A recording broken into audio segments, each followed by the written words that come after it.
Gloria a Dios y buenos días, iglesia. Bienvenidos a toda la gente que siempre nos están apoyando a través de Zoom y Facebook Live.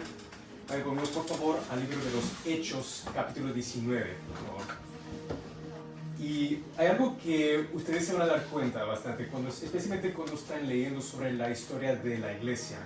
Casi toda nuestra información sobre la iglesia primitiva se encuentra en el libro de los Hechos. Es por esa razón que lo incluyeron en lo que conocemos el día de hoy como el Nuevo Testamento.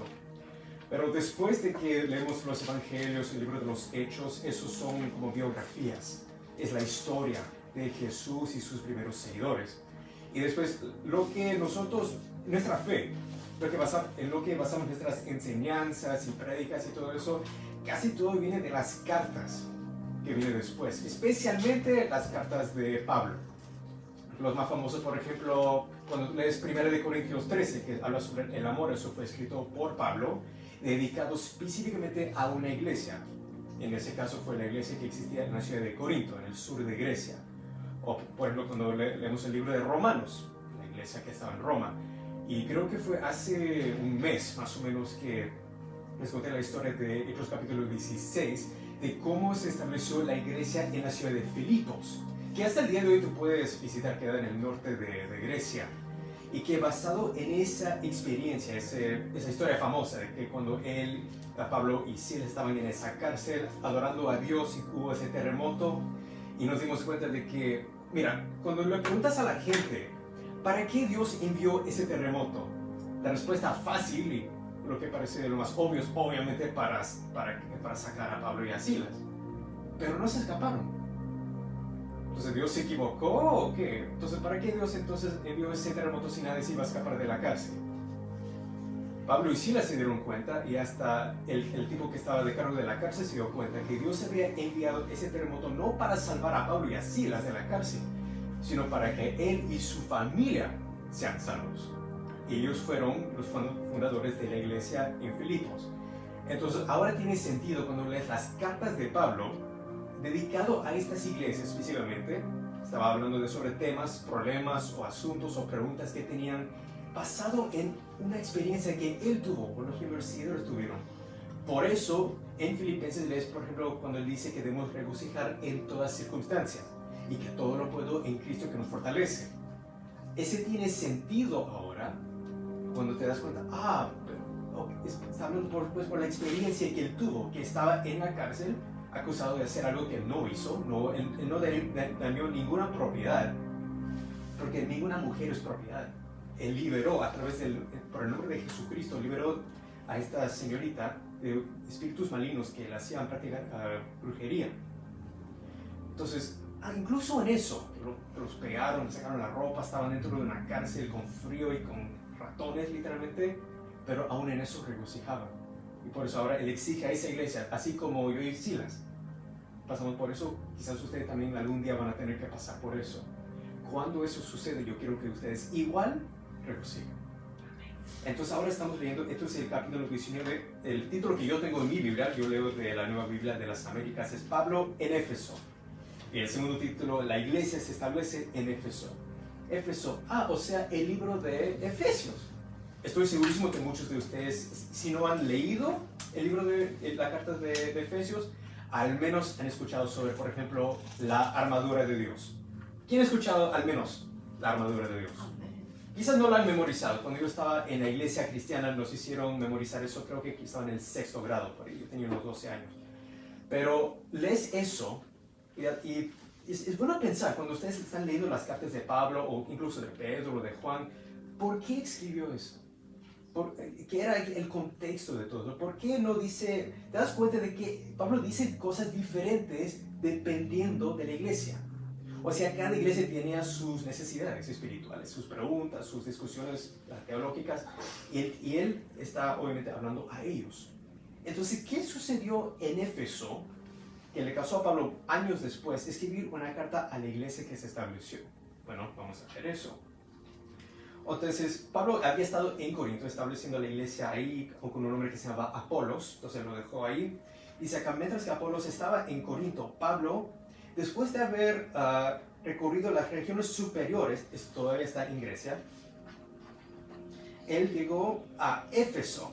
Éfeso ya no existe como ciudad, existe en la parte oeste de lo que el día de hoy es el país de Turquía, pero en esa época pertenecía a lo que ahora es Grecia. Entonces él se encontró a unos discípulos. Ahora, en este contexto no está hablando de los discípulos de Jesús, los 12 apóstoles, está hablando de gente que siguen al Dios de Israel. Y se da cuenta acá Pablo de que eran seguidores y creyentes en el ministerio de Juan el Bautista. Que en esta época, más o menos en el libro de los Hechos, eso ya había pasado unos entre 15 y 20 años. Y les pregunto, ¿recibieron al Espíritu Santo cuando creyeron? Ellos le respondieron, no, ni siquiera hemos oído de que hay un Espíritu Santo. Entonces Pablo les preguntó, entonces, ¿en qué bautismo pues fueron ustedes bautizados? Y respondieron, el bautismo de Juan. Ok, ahora todo tiene sentido. O sea, creían en el mensaje de Juan. Le había estado proclamando que ya viene el Mesías, que yo no soy. Estoy simplemente preparando el camino para el Mesías. Yo ni siquiera soy digno de sacarle los zapatos. Pero él tiene que incrementar. Yo tengo que disminuirme porque él es mucho más grande que yo. Pero entonces sabían que venía un Mesías, pero nunca habían escuchado de Jesús, no habían escuchado de que el Mesías ya había venido. Y de casualidad, incluso era el primo de Juan el Bautista. El bautismo de Juan, contestaron. 4 dice, y Pablo les dijo, Juan bautizó con el bautismo de arrepentimiento, diciéndole al pueblo que creyeran en aquel que vendrá después de él, es decir, en Jesús. Y al oír esto, fueron bautizados todos ellos en el nombre del Señor Jesús. Y cuando Pablo les impuso las manos, vino sobre ellos el Espíritu Santo y hablaron en lenguas y profetizaban. Eran en total unos 12 hombres. O sea, el mandato de Jesús desde la época, tú ves por ejemplo en Mateo capítulo 28 que él dice, anda por todo el mundo y háganse discípulos de las naciones. Y ves este patrón increíble. Estos son los primeros 12 cristianos en esta región de Éfeso. Ahora finalmente el título que tengo acá es que la iglesia se establece en Éfeso. Y como les dije muchas veces, yo no quiero que ustedes basen su entendimiento o conocimiento de las historias de Jesús o de los apóstoles en películas o series. Y hay un montón, y fácilmente puedes entrar a YouTube y puedes ver series y películas sobre lo que pasó. Pero obviamente como tienen que más o menos meter todas estas historias y detalles en una película de ¿qué? 1 hora y media, 2 horas, no pueden incluir todo. Entonces vas a ver Pablo, por ejemplo, predicando en una sinagoga o en un lugar público y ahí al toque, ¡pum! La gente cree y se bautizan y ahora avanzan a la próxima ciudad. La realidad es que tomó meses, sino años, para establecer iglesias en estos lugares. Pablo él había dedicado su vida, literalmente años, el resto de su vida, a predicar el Evangelio. Dice que acá en el 8 que Pablo entró a la sinagoga, ahora está dentro de la ciudad de Éfeso, y por 3 meses, en la película fue que 30 segundos, pero dice por 3 meses continuó hablando abiertamente, discutiendo y debatiendo con la gente sobre el reino de Dios. Pero cuando algunos se endurecieron y se volvieron desobedientes, hablando mal del camino del cristianismo de Jesús, ante la multitud, Pablo se apartó de ellos, llevándose a los discípulos, o sea, a la gente que sí creía, y discutía diariamente en la escuela de Tirano. Esto continuó por 2 años. Mira cómo Dios puede obrar, una familia entera, una ciudad entera, incluso, puede ser transformado en solo unos días. Imagínense el trabajo que Dios hizo a través de Pablo en 2 años ministrando en la ciudad de Éfeso. El día de hoy la ciudad existe en ruinas, pero en esa época era una ciudad muy, muy grande. Casi más o menos el mismo tamaño que Roma, un poco más chiquito. Pero o sea, había mucha gente, mucha influencia, había mucho que hacer, mucho trabajo que hacer en esa ciudad. Y mira, no solamente fue a través de predicando, dice acá, esto continuó por 2 años, de manera que todos le que vivían en esa parte, dice, la provincia de Asia, oyeron la palabra del Señor, tanto judíos como griegos que vivían ahí. 11, esto es lo más interesante, Dios hacía milagros extraordinarios por mano de Pablo, de tal manera que incluso llevaban pañuelos o delantales de su cuerpo a los enfermos. Me acuerdo que vi una película donde hay este jovencito que su mamá está en cama, está tosiendo, está al punto de morirse. Entonces él agarra cualquier cosa que pueda. Él creo que agarra un pedazo una fábrica, algo así, una tela, cualquier cosa que él pudiera agarrar. El día de hoy quizás usaría algo así, una servilleta. Y anda corriendo hacia Pablo. Y así como cuando Jesús ministraba, la unción estaba tan fuerte, tan potente sobre él, de que, por ejemplo, todos conocen la historia de la mujer que tenía ese problema de sangre y que con la justa pudo agarrar el manto de Jesús y con eso fue sanada. Bueno, hay una película donde Pablo está más o menos con esa misma unción, que toda la gente quiere tocarlo al menos un dedo. Este niño con el pañuelo que tenía, le toca la espalda, más o menos acá. Y con eso sale corriendo de regreso a su casa y le dice, toma, pone su mano así y con fe de que la unción que tenía Pablo por el Espíritu Santo se iba a transferir a la mamá. Ella se sana. Obviamente eso es dramatizado para mostrar un ejemplo de lo que hubiera sucedido. Pero estaba tan fuerte la unción que todo el mundo, hasta incluso así como tenía Jesús, que una de las promesas que dijo Jesús, que van a hacer las mismas obras que yo hago y más grandes todavía. Entonces toda la gente, toda la ciudad quería tocarlo porque reconocían la unción que estaba sobre él. Pero ¿qué tal la gente que no creía? Porque hablamos la vez pasada de que cuando Pablo estaba, por ejemplo, en la ciudad de Atenas, la gente ya tenían su cultura, ya tenían sus religiones, ya tenían sus dioses, incluso. Entonces, ¿de dónde iba a venir este conflicto? Pero también algunos de los judíos exorcistas ambulantes trataron de invocar el nombre del Señor Jesús sobre los que tenían espíritus malignos, diciendo, les ordeno que salgan en el nombre del Jesús a quien Pablo predica. Querían copiar, era un Cristo falso, que no tenían esa misma unción. 7 hijos de un tal hombre se llama Esqueva, uno de los principales sacerdotes judíos, eran los que hacían eso. Y el espíritu maligno, el demonio les contestaba. Él decía, a Jesús conozco. Y también sé quién es Pablo, porque la unción también estaba sobre él. Pero, ¿ustedes quiénes son? Y el hombre en quien estaba, el espíritu maligno se lanzó sobre ellos y los dominó y pudo más que ellos, de manera que huyeron de aquella casa desnudos y heridos. Supieron todo esto todos los habitantes de Éfeso, toda la ciudad se enteró de esto. Entonces sabían de que el espíritu que llevaba Pablo era el verdadero Espíritu Santo. Tanto judíos como griegos, y el temor de Dios se apoderó de todos ellos, y el nombre del Señor Jesús era exaltado en esa ciudad. También muchos de los que habían creído continuaban viniendo, confesando y declarando las cosas que practicaban. ¿Qué practicaban? Muchos de ellos que practicaban la magia. O sea, esta ciudad estaba llena de brujos, literalmente. Juntando sus libros, los quemaban a la vista de todos. O sea, hicieron como una hoguera, básicamente, en medio de la ciudad, y todo el mundo trayendo sus libros de magia, de brujería, quizás sus ídolos también. Y los encendía fuego. Y con eso era un acto de arrepentimiento, diciendo, vamos a rendir todo en esta brujería, nuestros pecados, todo cualquier espíritu maligno que está sobre esta ciudad, por causa de esta magia, por causa de esta brujería, lo estamos quemando en el nombre de Jesús. Y calcularon el precio, o sea, el valor de toda esa, ¿cómo se dice merchandise? Mercadería. El valor de toda esa mercadería que quemaron ahí mismo, dice que lo calculaban más o menos 50,000 monedas de plata. Ahora, por curiosidad, me metí a Google y hice unos cálculos. O sea, ¿qué era el valor? ¿Cuánto era que quemaron ese día en el nombre de Jesús? En dólares americanos, unos 135,000 dólares americanos. Y todos, mira, de la perspectiva del mundo, o sea, en la cara dicen, oye, ¿cómo pudieron hacer eso? Tanta plata, ¿cómo puedes hacer eso? ¿Se acuerdan de algo que dijo Jesús? ¿Qué valor tiene? ¿Qué importa si puedes ganar el mundo, pero al final perder tu alma? Mira, si quemando estos más de 100,000 dólares americanos significa que puedo ser salvo, que puedo recibir vida eterna, para mí vale la pena. Para toda la gente en esa ciudad hubo un avivamiento, porque se dieron cuenta de que el valor del Evangelio, de este Espíritu Santo que estaba sobre Pablo, valía mucho más que cualquier cantidad de plata en ese momento. Y así crecía poderosamente y prevalecía la palabra del Señor.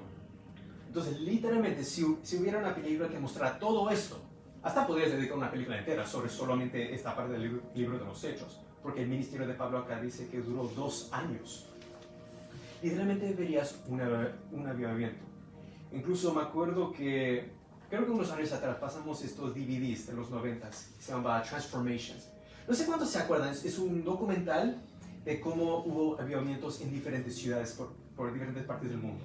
Creo que el que vimos unos años atrás fue el avivamiento en Almolonga, Guatemala. ¿Quiénes se acuerdan de eso? Amén. Sí, amén. Entonces fácilmente podrían haber hecho un documento sobre esto es lo que Dios hizo en la ciudad de Éfeso. Lleno de pecadores, lleno de brujos.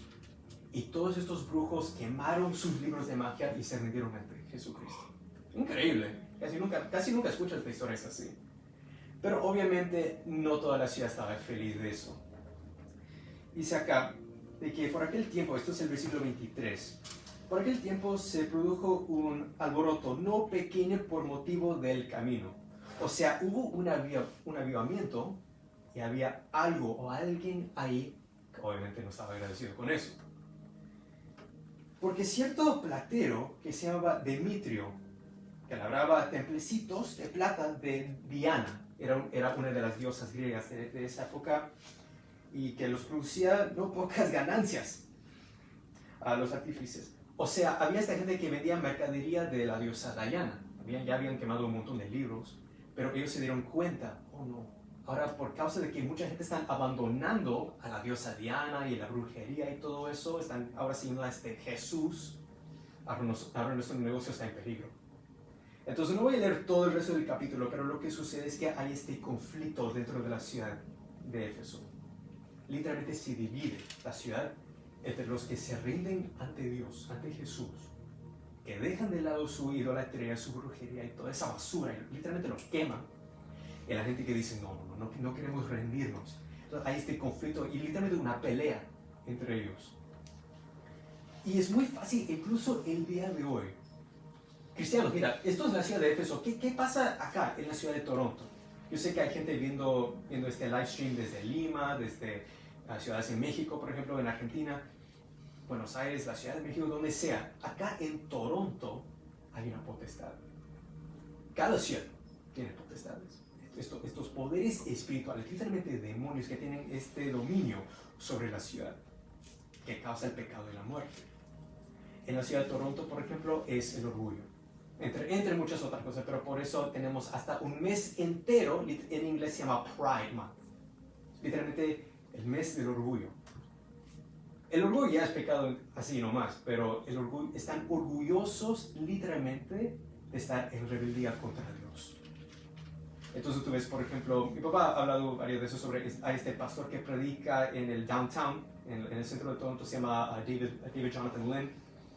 Y lo conocí un día, donde estaba predicando. Y siempre hacen un lío cada vez que él predica. En inglés se dice hate speech. O sea, estás predicando odio. Y para nada. Él no predica que Dios le va a quemar, que Dios odia a los demás. Al contrario, él dice, Dios los ama tanto que no puede dejar que ustedes sigan viviendo en pecado. Jesucristo vino para salvarnos de ese estilo de vida, para que ustedes puedan tener vida eterna. Pero ellos lo llaman hate, lo llaman odio. Entonces algo parecido así estaba sucediendo acá en Éfeso. Porque es muy fácil para el cristiano en la carne decir, estamos en una lucha contra estas personas, estos pecadores, esta gente que están tratando de apagar el movimiento, están tratando de destruir las iglesias. Pero ahora tiene sentido porque años después de que Pablo se había ido de Éfeso, ya estableció la iglesia, años después agarra su pluma y papel, escribe una carta y dice esto. Ahora vayan conmigo a esa carta, vamos a Éfeso capítulo 6. Yo quería, primero, antes de leer esto, yo quería que ustedes entendieran el contexto. ¿Qué había experimentado Pablo en la ciudad de Éfeso y los primeros discípulos en Éfeso para que él escribiera esto? En esta carta habla de varias cosas, por ejemplo, que somos justificados por la fe y no por obras, que debemos imitar a Cristo. Pero en Efesios, el libro de Efesios, capítulo 6, versículo 10, y él dice, por lo demás, fortalezcanse en el Señor, en el poder de su fuerza. revístanse con toda la armadura de Dios, para que puedan estar firmes contra las insidias del diablo. Ahora tiene un poco más sentido.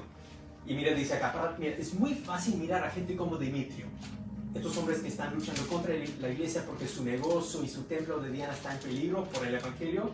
Dice, yo no quiero que ustedes estén luchando contra ellos, porque no son ellos, esos son seres humanos. Cristo también vino para ellos. Y quién sabe si al final de su vida Demetrio también se arrepintió, no sabemos. Dice muy claramente en el 12, porque nuestra lucha no es contra sangre ni carne, no es contra Demetrio ni estas personas, sino contra principados, potestades, los poderes de este mundo de tinieblas, contra las fuerzas espirituales de maldad en las regiones celestes. Por tanto, tomen toda la armadura de Dios para que puedan resistir o pararse firme en día malo. Y habiéndolo hecho todo, permanecer o estar firmes. Ahora, tiene un poco más sentido por qué tuvo que escribir eso. Porque como les acabo de decir, en la carne, nosotros somos cristianos obviamente, pero todavía estamos en la carne hasta que venga el Señor. Y muchas veces hay esa lucha dentro de nosotros que se manifiesta en luchas afuera. O sea, es tan fácil echar la culpa e incluso odiar. Muchos cristianos viven con odio en sus corazones contra estas personas, estos pecadores. Mira cómo siempre nos están fastidiando, siempre están quejando con las autoridades sobre nosotros, siempre quieren destruir la iglesia. Pablo está diciendo muy claramente, no son ellos. Hay algo más potente sobre esta ciudad de Éfeso, sobre esta ciudad de Toronto, sobre Lima, sobre la Ciudad de México. Algo mucho más potente que, mira, tú puedes luchar todo lo que quieras contra personas, pero no vas a solucionar el problema. Es un problema espiritual. Y algo se movió en la región celeste esa noche que todos estos brujos se rindieron ante Cristo y quemaron sus libros de magia, quemaron sus anatemas como una ofrenda ante Dios. ¿No crees que quizás algo así tiene que suceder en nuestra ciudad o ciudades? Yo sé que hay gente viendo de todas partes del mundo. ¿No sería mejor primero interceder y pedir que Dios revela qué potestades, qué espíritus malignos están sobre mi ciudad, que han tomado ese poder y que está cegando a la gente, impidiéndoles de que se rindan ante Jesucristo? No solamente ciudad, pero también para el individuo. La razón por la cual es tan difícil para mucha gente recibir el Evangelio es por esos poderes principales. Por eso siempre estamos intercediendo. Y por eso siempre, casi siempre cuando oramos decimos, Espíritu Santo, tú eres bienvenido aquí. Porque donde está el Espíritu de Dios, hay libertad. Nos dice muy claramente, cuando lees la final de la Biblia, el libro de Apocalipsis, de que el último enemigo que será vencido, enemigos que serán vencidos, es el pecado y la muerte. Y dice muy claramente, Pablo en otras de sus cartas, de que es por esta razón que vino el Hijo del Hombre, para destruir las obras del diablo.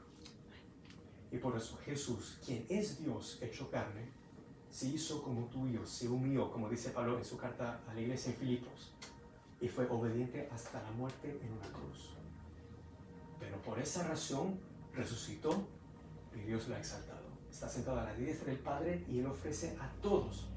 No importa tu pecado, no importa la vida, el estilo de vida, no importa incluso los principados que están sobre tu ciudad. Él vino para romperlos, para que tú puedas tener vida eterna. Entonces por eso yo nunca quiero dejar ninguna prédica, ninguna oportunidad para la gente hacer exactamente como hicieron estos brujos. Quizás no eres un brujo, quizás no tienes ese mismo problema, pero ¿no crees que hay algo que tú también tienes que metafóricamente quemar ante Dios? Jesús ya tomó tu castigo, ya tomó ese peso sobre él mismo, como profetizó Isaías, que todas nuestras iniquidades fueron echados sobre él. Lo único que tienes que hacer, como dijo Pablo, esto es un evangelio de arrepentimiento. Vayan ante Dios, así como hicieron estos brujos, con fe, que Dios perdona. Si confesamos nuestros pecados, dice Juan en su carta a la iglesia, nuestro Dios es justo y fiel. Él perdonará nuestros pecados y nos limpiará de toda maldad. Donde sea que estén ustedes, así como hicieron estos brujos, dijeron, vamos a rendir nuestra brujería, nuestra idolatría. Rinde lo que tienes en tu corazón. Yo rindo esto, yo rindo el otro. Y yo no tengo que decirles lo que tienen que decir. Tú puedes tener confianza ante un Dios que te ama tanto y decir, Dios, yo rindo esto. En ese momento yo estoy quemando en el espíritu esto. Voy a romper ese poder espiritual sobre mi ciudad y que está sobre mí, sobre mi familia, mis amistades, en el nombre poderoso de Jesús. Y con eso la declaración de fe que rompe eso. Yo confieso con mi boca de que Jesucristo es el Señor y yo me rindo a Él. Amén. De que Él realmente murió en esa cruz por mis pecados. Y al tercer día, porque Él es Dios, resucitó de entre los muertos para darme vida eterna. Y así como sus primeros discípulos, Espíritu Santo ahora viene sobre mí. Bautízame tú, Señor. Dame esa misma unción que tuvo Pablo, que esté tan potente sobre mí, que la gente incluso también puede tocarme. Y puedo poner mis manos sobre los enfermos y se sanarán. Incluso la gente puede, hasta, quién sabe, hemos visto milagros a través del internet, que ni siquiera existía en esta época. Dios no tiene límites, nosotros sí. ¿Qué tal si dependemos de Él? ¿Qué tal si damos toda la gloria y la honra a Dios Padre, Dios Hijo y a Dios Espíritu Santo? Gloria a Dios.